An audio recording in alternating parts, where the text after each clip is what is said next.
नमस्कार, आप देख रहे हैं जेबीएस पब्लिक वॉइस। मैं हूं आपके साथ सुमन कुमार। अभी हम पूर्वी चंपारण जिले के मधुबन में हैं और आपको बता दें कि जहां हम उपस्थित हैं, आप हमारे पीछे देख सकते हैं राजकृत उच्च विद्यालय +2 मधुबन। और आपको हम दिखाना चाहेंगे, पहले हमारे सहयोगी इस दृश्य को दिखाइए कि जहां हम जिस मैदान में हम खड़े होकर के बात कर रहे हैं, आप देख सकते हैं कि ये काफ़ी मधुबन का बहुत पुराना ये विद्यालय रहा है। और आपको बता दें कि इसी विद्यालय का छात्र मैं भी रहा हूँ और आपको हम बताना चाहेंगे इस विद्यालय के बारे में बहुत सारी हम जानकारी लेंगे। एक हमारे सर है जो युवा नेता भी है, तो शिक्षक के संदर्भ में हमेशा आवाज़ उठाते ही रहते हैं और लगातार सोशल मीडिया पर भी बने रहते हैं, तो हम इनसे जानना चाहेंगे। स्वागत है सर आपको। धन्यवाद। क्या परिचय हुआ सर? मैं डॉक्टर राकेश कुमार सिंह, सदस्य बिहार माध्यमिक शिक्षक संघ जी। जानना चाहेंगे सर, ये पुराना जो भवन विद्यालय का है, क्योंकि ये थोड़ा सा इधर दिखाइए, ये जो भवन था पहले जिसमें हम लोग पढ़ाई किया करते थे सर, और ये नया बिल्डिंग हुआ, इस विद्यालय का स्थापना कब हुआ, कैसे हुआ, थोड़ा सा जानकारी दीजिए। देखिए, इस विद्यालय का स्थापना 1952 में यहाँ के कुछ प्रमुख लोगों ने मिलकर किया, जिसमें कुछ किसी ने ज़मीन दिया, किसी ने पैसा दिया, किसी मेरे गांव के एक थे वो बांस वांस दिए थे, तो सबों का योगदान था। तो पहले कमेटी से विद्यालय चलता था और कमेटी के द्वारा जो आय होता था वहीं शिक्षकों में बंटता था। और इसी विद्यालय का मैं भी छात्र रहा हूँ और 1995 में मैंने यहाँ से मैट्रिक पास किया है और इस विद्यालय का गौरवपूर्ण इतिहास रहा है। जी सर, एक और चीज़ जानना चाहेंगे, क्योंकि यहाँ सबसे बड़ी चीज़ है कि चंपारण में बीएड करने के लिए बच्चों को बड़ा चक्कर लगाना, दूर जाना पड़ता है। यहाँ बीएड करने के लिए बच्चों को कोई सुविधा नहीं है। दूसरी बात है कि यहाँ पीजी के लिए भी हमको लगता है चंपारण में पीजी के लिए कोई ऑप्शन है या नहीं, थोड़ा सा अगर आपकी नज़र में कोई। देखिए सर, ये जो उच्च विद्यालय मधुबन है ये 10+2 है और मुख्यमंत्री जी के द्वारा यह योजना चलाया गया कि हर अनुमंडल में एक डिग्री कॉलेज खुलेगा, तो उसी के तहत मधुबन में भी खुल गया है डिग्री कॉलेज अपना, जो मेला बाजार पे स्थित है। जीतन राम मांझी के द्वारा उनका उद्घाटन हुआ था, उस समय माननीय विधायक शिवजी राय जी थे। तो अब जब डिग्री करने के बाद ही बीएड का कोर्स किया जाता है, तो बीएड कोर्स के लिए प्राइवेट बहुत सारा यहाँ पर है, मोतिहारी में है, लेकिन इस अनुमंडल में एक भी बीएड कॉलेज नहीं है। तो मैं तो चाहूँगा कि कोई प्राइवेट या सरकारी संस्था के द्वारा अगर खुलता है तो बहुत अच्छा लगेगा। जी। अच्छा, एक और चीज़ हम जानना चाहेंगे, क्योंकि आप शिक्षक के समस्या पर आप हमेशा जो है अपने बात रखते रहते हैं। तो अभी हाल ही में ब्रजवासी जी एक शिक्षक नेता है, उन्होंने सफलता प्राप्त की है, तो क्या उनके बारे में क्या अनुभव आपका है? देखिए, ब्रजवासी जी शिक्षक थे मूलतः, आज भी उनको हम लोग शिक्षक ही मानते हैं। आज के डेट में वे अब माननीय बन चुके हैं। तो उन्होंने सरकार के द्वारा जो है, जो प्रशासन है, आईएएस लॉबी है, वो शिक्षकों पर कानून बनाया, उसके खिलाफ उन्होंने जहां उनको गलत लगा, और कुछ आदेश सही भी था और कुछ गलत भी था, जैसे गर्मी का छुट्टी ख़त्म करना, शनिवार को जो है हाफ डे हम लोगों का आज से नहीं बहुत पहले से होता था, उसमें कटौती किया गया और छुट्टी लगभग पूर्णतः समाप्त कर दिया गया। तो इन सब मुद्दों को लेकर के ब्रजवासी जी ने और नेताओं से आगे जा कर के अपने आप को कुर्बानी दे करके वो पद का समझिए एक तरह से न्यौछावर कर दिए और वो बर्खास्त हो गए।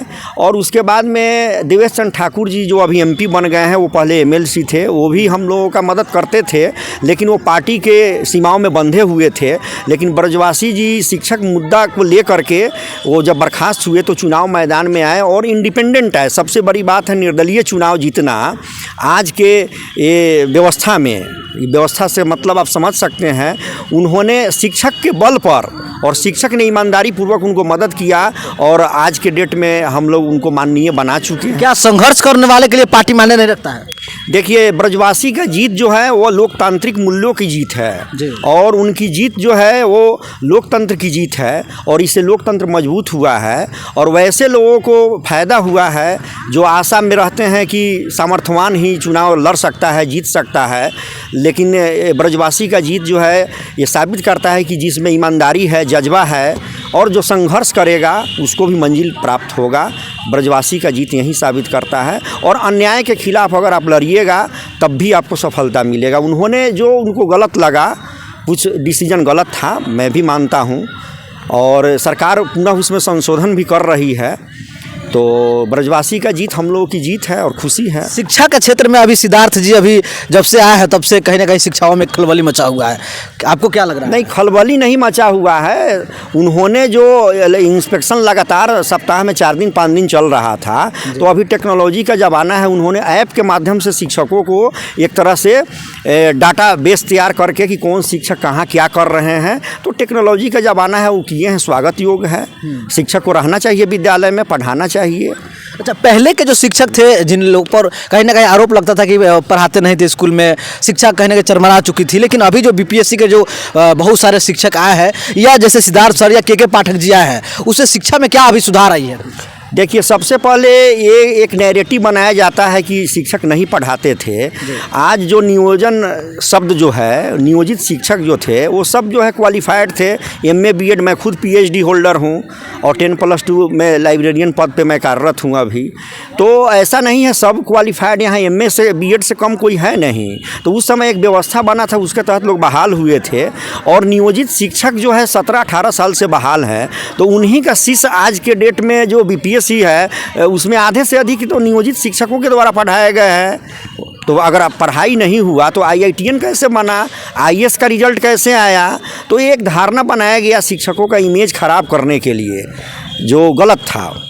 आपका लगातार देखा गया है, कुछ वीडियो आपको सोशल मीडिया के माध्यम से देखा गया है कि आप कल्याण विभाग की दौरा कर रहे हैं, क्यों किए और किन लोगों से बातचीत हुई और क्या बातचीत हुई? देखिए, कल्याण विभाग जाना हम लोग का एक संयोग था। हमारे एक कलीग हैं, सहयोगी हैं, जो कल्याण विभाग में आदरणीय मुख्यमंत्री जी के गोतियां हैं, ग्रामीण हैं। तो उनके यहाँ एक कार्यक्रम था, उसमें निजी कार्यक्रम में हम लोग पूरे लगभग 5-6 स्टाफ हम लोग गए थे।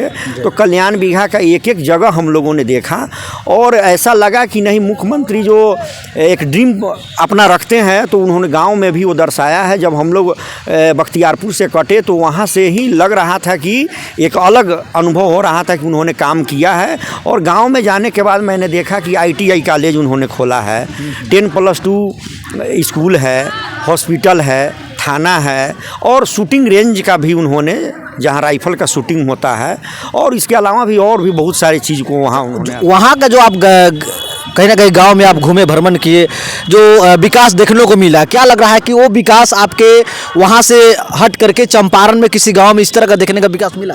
देखिए, इसमें हमको ये कहने में कहीं से भी नहीं ऐसा लग रहा है कि नालंदा में कुछ ज़्यादा ही विकास किया जा रहा है।